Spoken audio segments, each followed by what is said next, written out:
I'm Nathan Master. I'm from Philadelphia, Pennsylvania, and I'm a rising senior. I'm Justin Briscoe. I'm from Newark, New Jersey. I'm a rising junior. I'm Sarah Titus. I'm from Vanderbilt, Virginia. I'm a rising senior. I'm Abigail Long. I'm from Haymarket, Virginia, and I'm a rising senior. And this is our photo essay project titled Slavery in the Background, Photo Journal of the Forgotten Past. This is a picture of Old Capitol Hall. If you've been on the lawn, you know that it's directly across from the Rotunda. In 1833, Catherine Kitty Foster bought a plot of land near the University of Virginia campus. She was a free black woman who worked as a laundress and seamstress at UVA. A community was developed as more free black people living in the university moved there.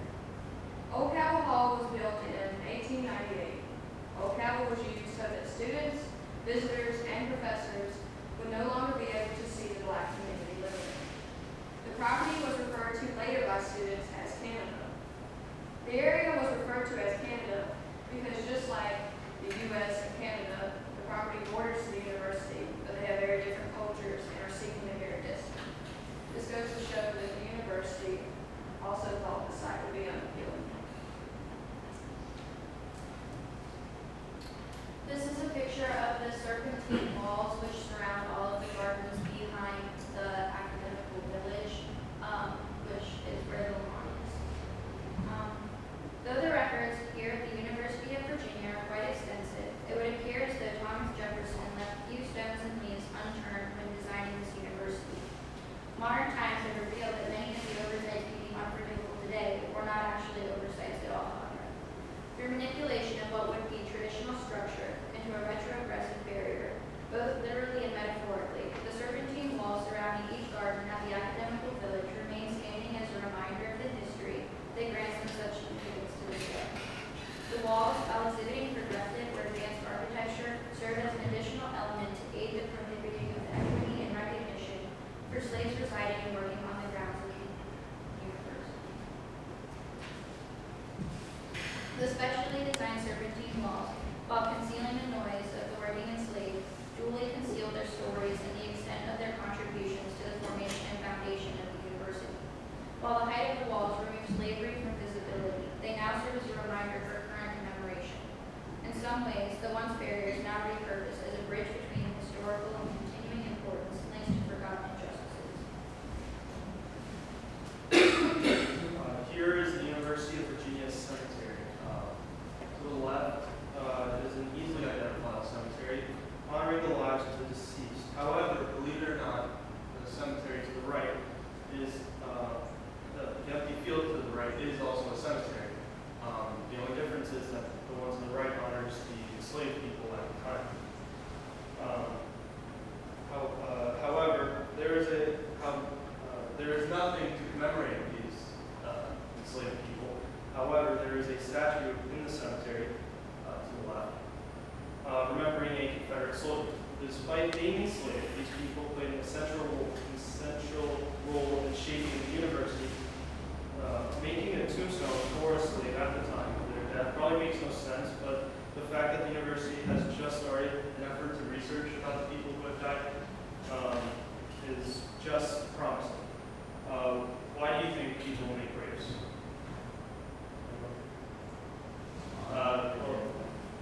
What was that? Yeah, they use graves to humanize people and remember their significance. Not having a grave keeps the dehumanization of the slaves apparent and tries to keep slavery in the back.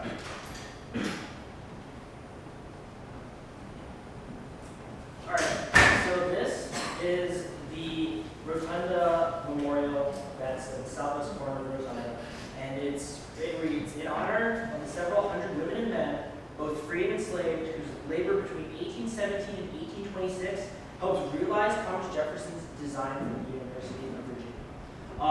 This was dedicated in February 2007, and it's one of the only memorials at the university that actually acknowledges the role that slaves did play in the University of Virginia's history. However, although it is a memorial, it sort of, in my opinion, does an insufficient job, and there are three main reasons for that.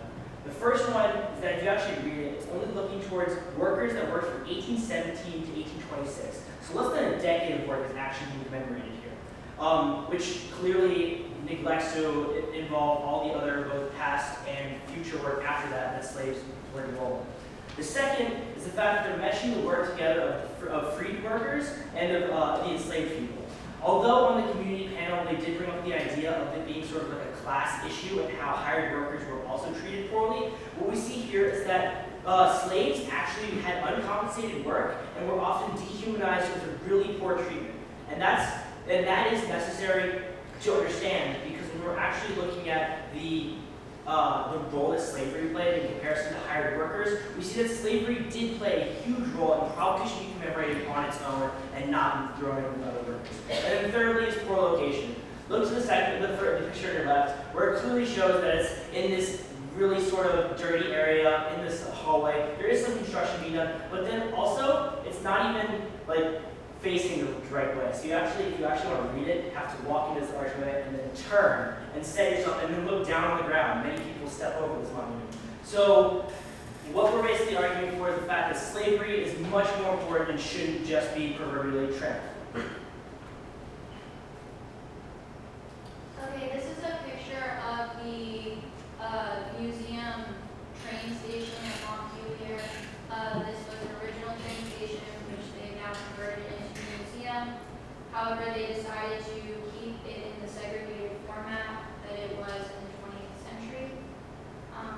Although transportation has made many drastic gains in the past 200 years, from the industrial dragonets to coal trains to slick sports cars and futuristic planes and trains, Montpelier has chosen to maintain the original segregated format at their plantation depot. The reality of the segregated waiting and ticket areas from the outside is an obvious consequence of race relations after the end of slavery that continued well into the 20th century.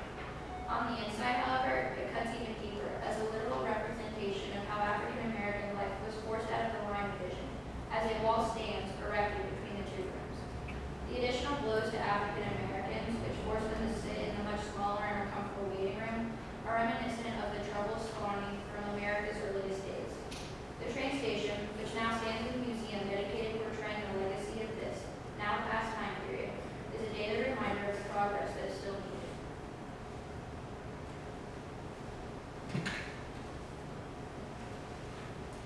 This is a picture of Montpelier, and this is kind of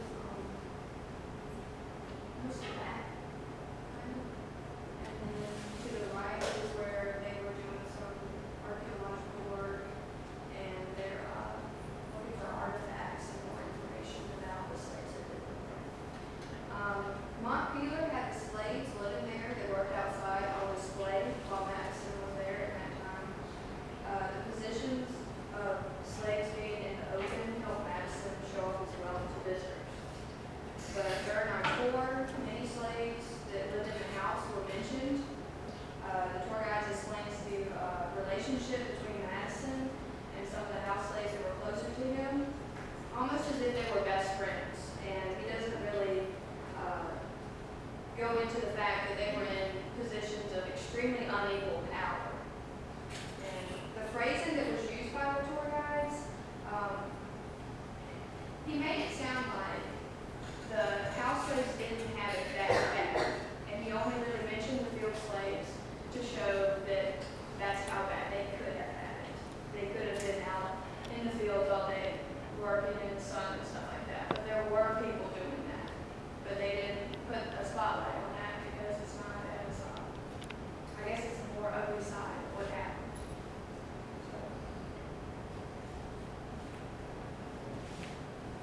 This is Monticello. Monticello is an establishment built off the extensive work of hundreds of slaves. Slaves were a factor in almost all daily routines: cooking, cleaning, carpentry, painting, so on and so forth. However, an astounding amount of effort has gone into hiding the legacy of slavery from Monticello and keeping the image of Thomas Jefferson as a national hero. Throughout our tour of Monticello, it was easy to see that Jefferson did not want his slaves to be seen. The use of dumbwaiters, secret passageways, underground rooms, etc., kept the indoor slaves out of sight. In addition, the outdoor slaves that worked in the fields were hidden by having to work on plots of land that were 5 acres away from the house. Although slavery was a vital part of Jefferson's life, and without it he would not have been the same man, slavery was kept, for the most part, in the background. And here we have one of the most recent memorials, the Gibbons Residence Hall. It was commemorated to the Gibbons slave family on June 12, 2015, and it was to William and Isabella Gibbons, who were both prominent slaves that worked at the University of Virginia. And one of the important things about this family was they actually learned to read and write by listening to the students that they were working for at the university. After they learned this by themselves, despite all of the hardships that it must have taken to learn these abilities, they were then able to pass that knowledge on to their children and begin this generation of people that were actually literate. And that's really impressive, especially considering the consequences had they ever been caught trying to learn to read and write. However, when we actually look at this picture, right, we see that the font and the color of the text is actually sort of hard to see off the building. And although all of the residence houses are like this, we would argue that basically the university, as it's done in the past, is more looking to do something rather than something of actual value. What we would actually sort of advocate for is something along the lines of at least making the font easier to see or easier to read, because besides this sign and a little plaque inside, there's not much else saying that it's about slavery. So when we're actually looking towards like the legacy of slavery at the university, and we're trying to actually represent the role that slaves played, one way that we can show off our sort of legacy is by actually giving more representation. Thank you for listening.